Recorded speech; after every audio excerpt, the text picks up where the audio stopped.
Assalamualaikum warahmatullahi wabarakatuh.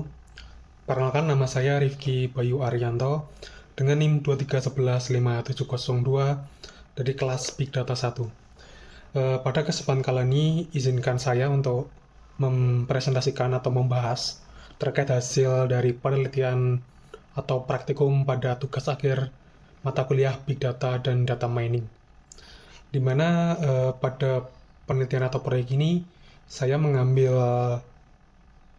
topik untuk model klasifikasi, di mana saya mengambil judul untuk analisis resiko kredit macet atau enggak menggunakan random forest klasifikasi.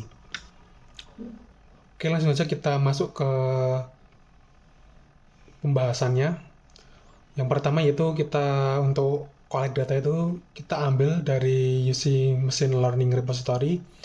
Jadi dataset yang kita akan gunakan pada praktikum ini itu diambil dari UCI Machine Learning Repository. Ini terdapat linknya, bisa kita langsung akses. Nah, ini halamannya, halaman dari repositorinya. Ini bisa kita langsung download atau kita import melalui library. Oke, lanjut. Seperti yang saya bilang tadi, kita bisa menggunakan library UCI ML repo langsung, kita install, kemudian kita import menggunakan fetch UC repo. Nah, ini kita untuk cara fetch datasetnya, di mana kita menggunakan fungsi atau metode dari library UCML. Kita langsung aja fetch UC repo dan ID. Nah, ID ini 144 ini merupakan ID dari dataset Jerman kredit. Jadi ini ID khusus untuk dataset tersebut. Kemudian kita tampung X dan Y-nya, fitur dan targetnya. Nah, seperti yang bisa dilihat bahwa dataset itu untuk nilainya otomatis langsung di-encode ya sama UCML. Jadi nilainya seperti kayak ini, credit history, ini A34, A32, A34. Jadi semua nilai kategorikal yang ada di dataset itu udah di-encoding. Jadi untuk saya ini masih kesusahan lah untuk bacanya. Maka dari itu saya lakukan mapping. Ini dimana kita akan definisikan terlebih dahulu nilai A11 itu apa sih artinya.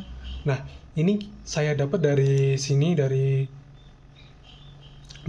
repositorinya langsung, dari sumber datanya. Ini sudah dijelasin nilai A40 itu apa nilainya dan lain-lainnya. Jadi di sini kita tinggal mapping saja.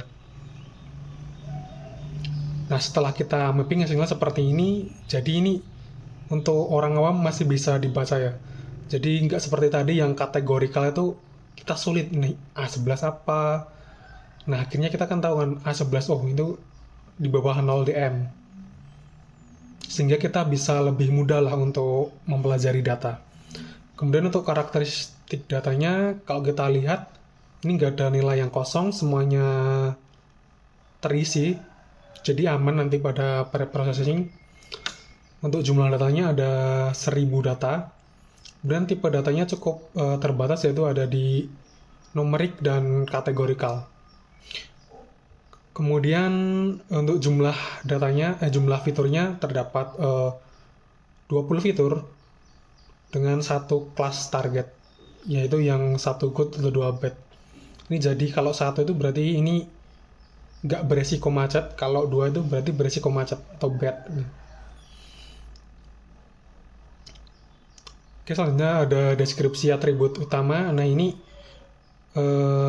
kan kalau di awal itu atributnya kan masih bernilai seperti ini ya, atribut 1, atribut 2. Jadi kita akan susah untuk menilai. Jadi nama kolomnya itu ada deskripsinya masing-masing agar kita bisa mengetahui kayak atribut 20 itu sebenarnya apa sih.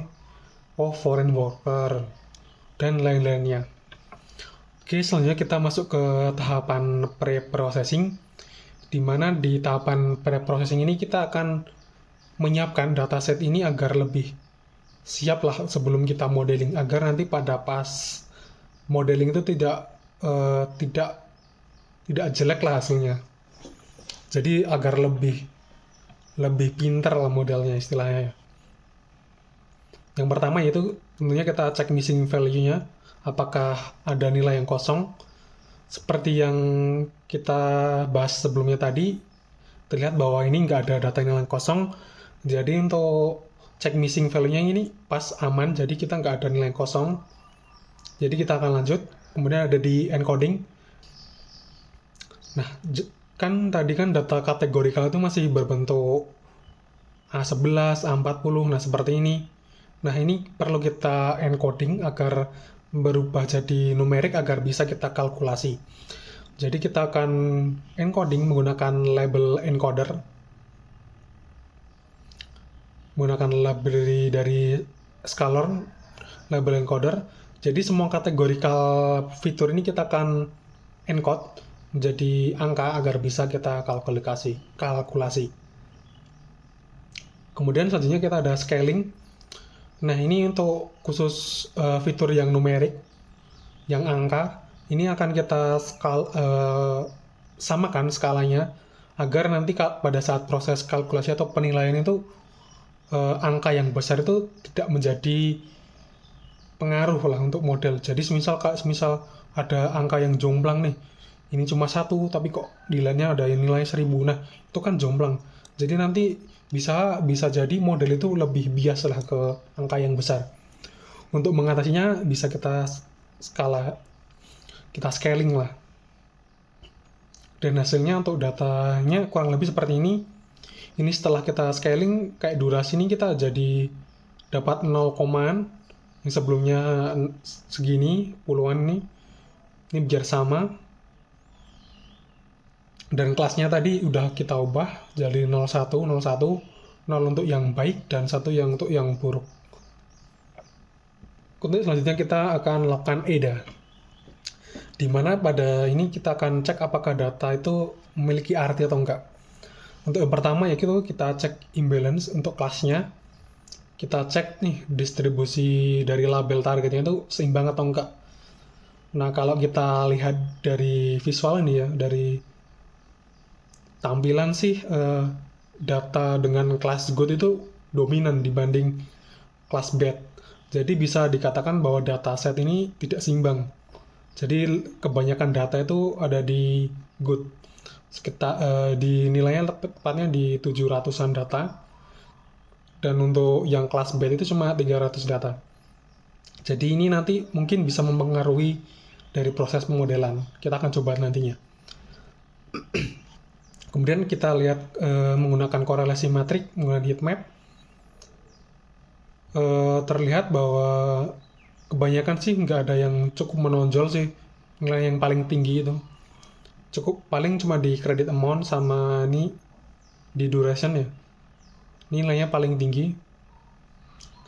Kemudian karena kita akan mengklasifikasikan dari kelas, ini cukup untuk fitur yang paling berpengaruh seperti ada kayak status checking amount, durasi, credit story, tapi ini nilai yang bernilai negatif.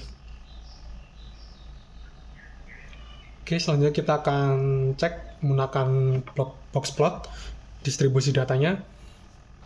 Kita akan menggunakan 3 fitur untuk kita bandingkan dengan resikonya.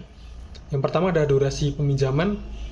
Ini terlihat bahwa kalau durasi yang panjang itu memiliki resiko lebih tinggi dibanding dengan yang durasinya pendek. Kemudian kalau dari jumlah kredit ini, dari kredit amount ya, dari nominal ya, nominal besar atau banyak itu lebih resiko juga. Yang sedikit itu sedikit sampai menengah itu aman. Kemudian dari usia nasabah, ini walaupun sepertinya seimbang, tapi bisa kita lihat bahwa kalau semakin tinggi usia itu resikonya semakin kecil. Ini mungkin bisa berpengaruh karena orang yang lebih tua mungkin lebih mapan ya. Oke, untuk EDA cukup sekian. Selanjutnya kita ke tahapan seleksi fitur, di mana yang pertama kita akan splitting data terlebih dahulu. Kita menggunakan perbandingan 8:2 atau 80%, 20%. Untuk trennya kita 80, untuk tesnya kita 20 dalam skala persen. Jadi karena ada 1000 data, jadi untuk data trend itu ada 800 dan data test itu ada 200. Kemudian untuk menentukan fitur apa saja sih yang kita akan gunakan nantinya untuk bikin model, kita menggunakan random forest classifier untuk menentukan fitur apa sih yang paling berpengaruh untuk eh, resiko atau label dari targetnya. Kita menggunakan itu, kemudian kita jalankan dan hasilnya peringkatnya ini peringkat dari fiturnya. Untuk yang fitur paling berpengaruh itu ada credit amount, ada umur, status, durasi, purpose, credit story. Nah, nantinya kita akan ambil beberapa saja. Kita akan ambil 12 fitur yang paling penting yang akan kita gunakan untuk membangun model. Sehingga model itu tidak menjadi lebih berat lah, agar lebih ringan untuk komputasinya. Kemudian untuk struktur kita menggunakan RFA ya. Kita pilih 12 fitur, yang lainnya kita akan buang. Selanjutnya kita proses intinya yaitu tahap modeling, di mana kita menggunakan algoritma random forest. Untuk pertama kita untuk parameternya standar, kita menggunakan estimasi pohonnya itu 100. Kemudian kita untuk creation ini ada gini. Kemudian untuk random state itu 42 agar nilainya stabil. Oke, setelah kita bikin modelnya, maka kita akan cek evaluasinya. Kita menggunakan classification report dari scalar metric. Kita juga akan cek confusion metric dan akurasi skornya. Bisa kita lihat untuk akurasi modelnya itu kita dapat akurasi di nilai 78,50. Cukup bagus kalau kita nilai dari akurasi saja. Kemudian kita lihat dari classification report. Untuk hasil dari kelas 0, ini hasilnya bagus. Tapi ini untuk di kelas 1 atau yang kelas bad itu buruk sekali di recall. Masih di bawah 50%. Dan kita lihat di conversion metricnya, ini hasilnya masih rendah ya untuk yang kelasnya 1. Jadi sebenarnya itu ada resiko, ada nasabah yang beresiko macet, tapi kita malah prediksi aman. Nah, ini mungkin kurang bagus ya untuk tujuan awal kita. Jadi nilai recall 0,46 itu jadi buruk sekali untuk tujuan dari model kita, karena tujuan awal kita yaitu untuk memprediksi nasabah itu beresiko atau enggak. Jadi model itu malah justru menilai kalau nasabah yang beresiko macet itu malah aman. Jadi ini untuk buruk untuk bank.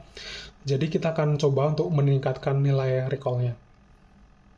Yang pertama yaitu kita menggunakan smooth untuk memperbaiki keseimbangan data. Karena datanya tadi sangat jomplang, 7:3, maka kita akan samakan biar seimbang agar data itu tidak bias. Kemudian kita juga gunakan threshold.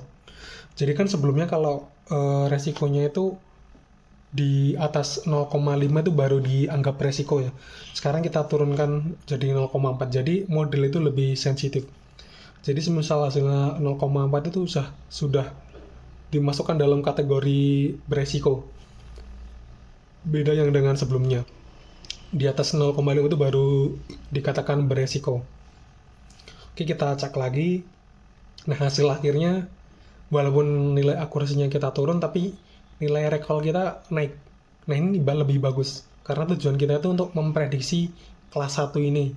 Jadi, semakin sensitif untuk menilai kelas 1 ini, atau recall-nya semakin bagus, berarti tujuan kita sudah tercapai.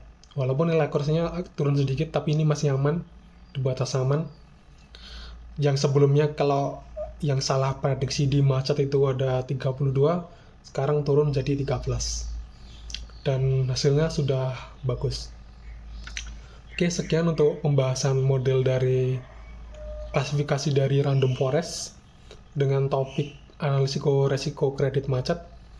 Sekian, apabila ada salah kata, saya minta maaf yang sebesar-besarnya. Terima kasih. Wassalamualaikum warahmatullahi wabarakatuh.